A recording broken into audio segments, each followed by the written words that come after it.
بسم اللہ الرحمن الرحیم الحمد للہ رب العالمین والصلاة والسلام علی اشرف الانبیاء والمرسلین۔ کنز دقائق کے اسباق کا سلسلہ ہمارا جاری و ساری ہے، اور آج کا جو ہمارا سبق ہے وہ حج عن الغیر کے متعلق ہے کہ اگر کوئی بندہ خود حج نہیں کر سکتا تو وہ کسی اور کو پیسے دے دے اور اسے کہے کہ آپ میری جانب سے حج کر لیں، تو ایسا جائز ہے۔ لیکن یہ تب جائز ہے جب کوئی عجز ہو، ایک بندہ ہے اس کو کوئی عجز لازم ہے، وہ عاجز ہے یا وہ مرض الموت میں ہے اور اس کے اوپر حج لازم ہے، تو اب وہ بندہ کیا کرے گا، کسی اور کو اپنے حج کا وکیل بنائے گا اور اسے کہے گا کہ تم میری طرف سے کیا کر، حج کر۔ تو یہ جائز ہے، اس کے کیا احکام ہیں، اس کی شرائط بھی ہیں۔ تو شروع کرتے ہیں، فرماتے ہیں باب الحج عن الغیر، غیر کی طرف سے حج کرنے کا باب۔ النیابت تجزئ فی العبادت المالیت عند العجز والقدرت۔ یاد رکھیں کہ جو عبادات ہے وہ تین طرح کی ہیں۔ بعض عبادات ایسی ہوتی ہیں کہ جو محض مالی عبادات ہوتی ہیں، اور بعض عبادات ایسی ہوتی ہیں کہ جو مالی بھی ہوتی ہیں اور بدنی بھی ہوتی ہیں۔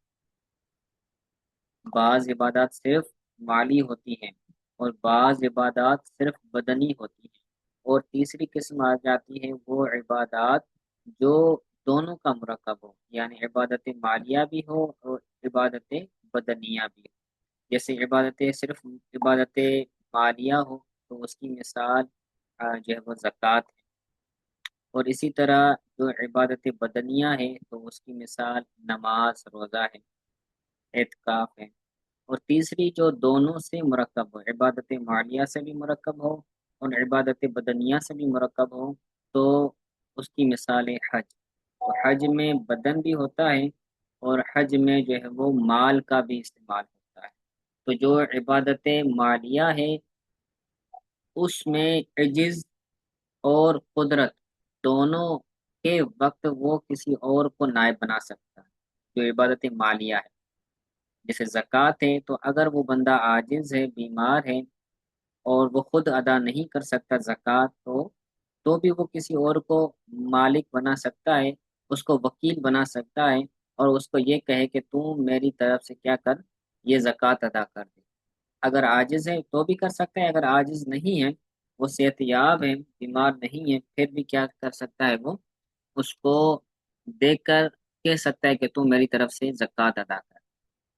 اور جو عبادت بدنیہ ہے تو اس کو کسی بھی صورت، چاہے عجز ہو چاہے قدرت ہو، دونوں صورتوں میں اس کو اجازت نہیں کہ وہ بندہ کسی اور کو اس عبادت کا نائب بنائے یا اس عبادت کو ادا کرنے کا وکیل بنائے۔ جیسے نماز ہے، تو نماز عبادت بدنیہ ہے، محض عبادت بدنیہ ہے، تو اس میں چاہے وہ بندہ عاجز ہو چاہے بندہ عاجز نہ ہو، دونوں صورتوں میں ہر حال میں وہ اپنی اس عبادت کا کسی اور کو نائب نہیں بنا سکتا۔ اور جو عبادت بدنیہ اور عبادت مالیہ دونوں کا مرکب ہے، تو عبادت دونوں کی مرکب ہے، تو اس میں ایک صورت میں جائز ہے کہ وہ جب بندہ عاجز ہو، اور جب وہ بندہ عاجز نہیں ہے، قدرت رکھتا ہے، تو اس صورت میں وہ کسی اور کو نائب نہیں بنا سکتا، کسی اور کو وکیل نہیں بنا سکتا۔ جیسے حج ہے، تو حج کے وقت بندہ تب ہی کسی اور کو جو ہے وہ وکیل بنا سکتا ہے، کسی اور کو اپنی طرف سے حج کا حکم دے سکتا ہے، جب وہ بندہ عاجز ہو، خود حج نہ کر سکتا ہو، کسی مرض الموت میں وہ بندہ مبتلا ہو، تو اب اس سے یہ حکم ساقط ہو جائے گا کہ وہ بندہ خود ہی کرے گا، بلکہ اب وہ کسی اور کو بھی کہہ سکتا ہے کہ میں تمہیں پیسے دیتا ہوں، تم میری طرف سے حج کر۔ ٹھیک ہے، تو یہ تینوں عبادتیں ہیں، تینوں عبادتوں کا حکم جو ہے وہ متن میں بھی آ رہا ہے، سبق میں بھی آ رہا ہے، تو پڑھتے ہیں۔ فرماتے ہیں النیابت تجزئ فی العبادت المالیت عند العجز والقدرت۔ عبادت مالیہ میں نیابت جائز ہے۔ نیابت مطلب کسی اور کو وکیل بنانا، کسی اور کو کہنا کہ تو میری طرف سے یہ عبادت ادا کر۔ تو عبادت مالیہ میں نیابت جائز ہے عجز کے وقت اور قدرت کے وقت۔ اگر وہ بندہ خود عاجز ہے، زکوٰۃ ادا نہیں کر سکتا، تو کسی اور کو بنا دے۔ اگر وہ خود قادر ہے زکوٰۃ دینے پر لیکن کسی اور کو نائب بنا دیتا ہے، تو بھی دونوں صورتوں میں جائز ہے عبادت مالیہ میں، اور عبادت مالیہ کی مثال زکوٰۃ ہے۔ اور جو عبادتیں صرف بدنیہ ہو، محض عبادت بدنیہ ہو، اس میں کوئی مال کا خرچ نہ ہو، تو اس میں کسی بھی صورت وہ کسی اور کو وکیل نہیں بنا سکتا۔ ولم تجزئ فی البدنیت بحال، کسی بھی حال وہ عبادت بدنیہ میں جائز نہیں۔ جیسے نماز پڑھنا ہے تو نماز کا وہ کسی اور کو یہ نہیں کہہ سکتا کہ تو میری طرف سے نماز پڑھ، تو میری طرف سے روزہ رکھ، چاہے وہ بندہ عاجز ہو، بیمار ہو، پریشان ہو، ہر صورت اس پر ہی یہ چیز کیا ہوگی، لازم ہوگی، یہ عبادت لازم ہو۔ ٹھیک ہو گیا۔ اب تیسری قسم آ جاتی ہے عبادت کی، وہ کہ جو دونوں کا مرکب ہے، جیسے بدنی بھی عبادت ہے اور مالی بھی عبادت ہے، جیسے حج کی مثال لے لیں تو اس میں فرماتے ہیں وَفِي الْمُرَكَّبِ مِنْهُمَا تُجْزِئُ عِنْدَ الْعِجْزِ فَقَطْ، تو جو ان دونوں سے مرکب ہو تو اس میں عجز کے وقت فقط جائز ہے، تجزی عند العجز جائز ہے عجز کے وقت صرف۔ ٹھیک ہے، تو دونوں عبادتوں کا ایک ایک حصہ جو ہے وہ شامل کر لیا گیا ہے۔ بدنی ہے تو بدنی میں جائز نہیں ہوتا، تو اس میں جو ہے وہ عجز کے وقت قدرت کے وقت جائز نہیں ہے، اور عجز کے وقت جائز۔ اب فرماتے ہیں کہ عجز وہ کون سا ہوگا؟ کیا ہر عاجز آنے والا بندہ تھوڑی سی بھی پریشانی آ جائے تو وہ بندہ کسی اور کو مالک بنا دے گا؟ نہیں، بلکہ اس کے لیے شرط ہے، وہ شرط تو العجز الدائم الی وقت الموت، موت کے وقت تک اس کا دائمی عجز ہو۔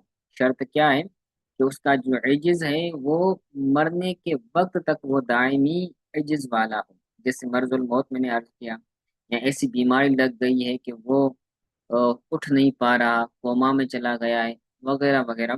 تو اگر ایسا مرض ہے، ایسا عجز ہے کہ جو مرض الموت تک وہ دائم رہے گا، تو اب وہ بندہ کسی اور کو مالک پیسوں کا بنا کر اس کو بیچ دے گا کہ تو میری طرف سے کیا کر دے، حج کر دے۔ ٹھیک ہو گیا۔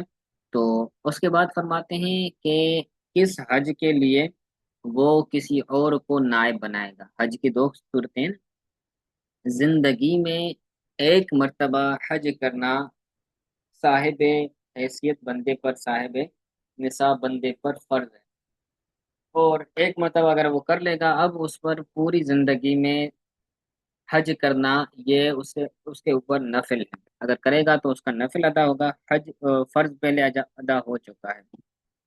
تو فرماتی ہیں وَإِنَّمَا شُرِطَ عَجْزُ الْمُنَوِّبِ، ٹھیک ہے، منوب یہ اس میں فاعل کا صیغہ ہے، منوب للحج الفرض لا للنفل، فرماتے ہیں کہ شرط قرار دیا گیا ہے فرض حج کے لیے نائب بنانے والے کا عاجز ہونا۔ فرض حج کا نائب بنانے والے، فرض حج کے لیے نائب بنانے والے کا عاجز ہونا یہ شرط قرار دیا گیا ہے۔ اگر کوئی بندہ ایسا ہے کہ جو فرض ادا نہیں کر سکتا، فرض حج ادا کرنے سے وہ بندہ عاجز ہے، تو وہ کسی اور کو نائب بنا سکتا ہے۔ ٹھیک ہے، اگر نفل حج ہے تو اب نفل حج کے لیے وہ کسی اور کو نائب نہیں بنا سکتا۔ لا للنفل، نفل حج کے لیے کسی اور کو نائب نہیں بنا سکتا، نفلی حج کے لیے وہ اس کا عاجز ہونا یہ شرط نہیں۔ ٹھیک ہو گیا۔ اس کے بعد فرماتے ہیں وَمَنْ أَحْرَمَ عَنْ عَامِرَيْهِ ضَمِنَ النَّفْقَةَ، اس مثال، اس مسئلے کا آپ یوں سمجھ لیں کہ دو بندے ہیں، دو بندوں نے، دو بندوں پر حج فرض ہے، ایک عمر ہے ایک بکر ہے۔ عمر اور بکر دونوں پر حج فرض ہے۔ دونوں نے کیا کیا؟ دونوں عاجز ہیں، حج نہیں کر سکتے خود، دونوں نے زید کو پیسے دیے، عمر نے بھی بکر نے بھی، دونوں نے زید کو پیسے دیے کہ تو میری طرف سے کیا کر، حج کر کیا۔ زید عمر نے بھی یہی کہا، بکر نے بھی یہی کہا، اور زید نے کیا کیا، دونوں سے پیسے لے کر وہ حج پر چلا گیا۔ تو اب یہ حج کس کی طرف سے ہوگا، عمر کی طرف سے ہوگا یا بکر کی طرف سے ہوگا؟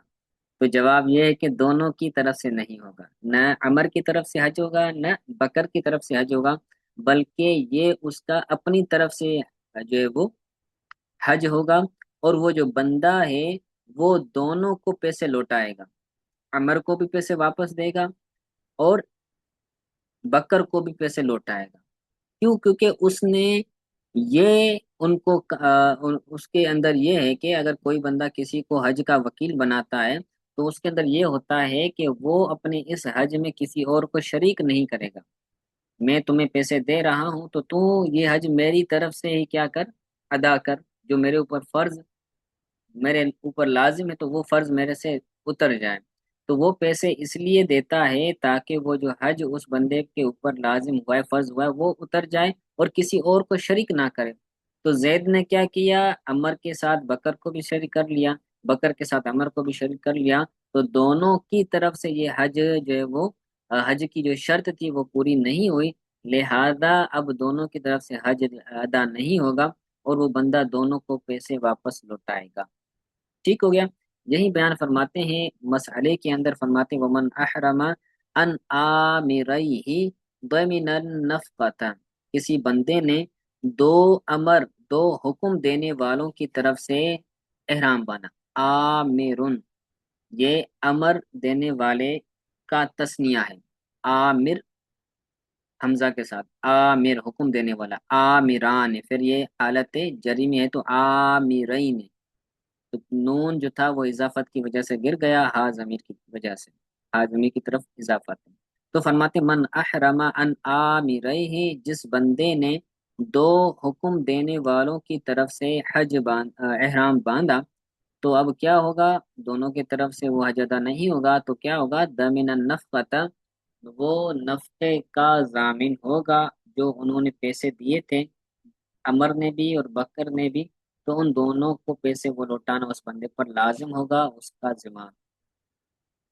ٹھیک ہو گیا؟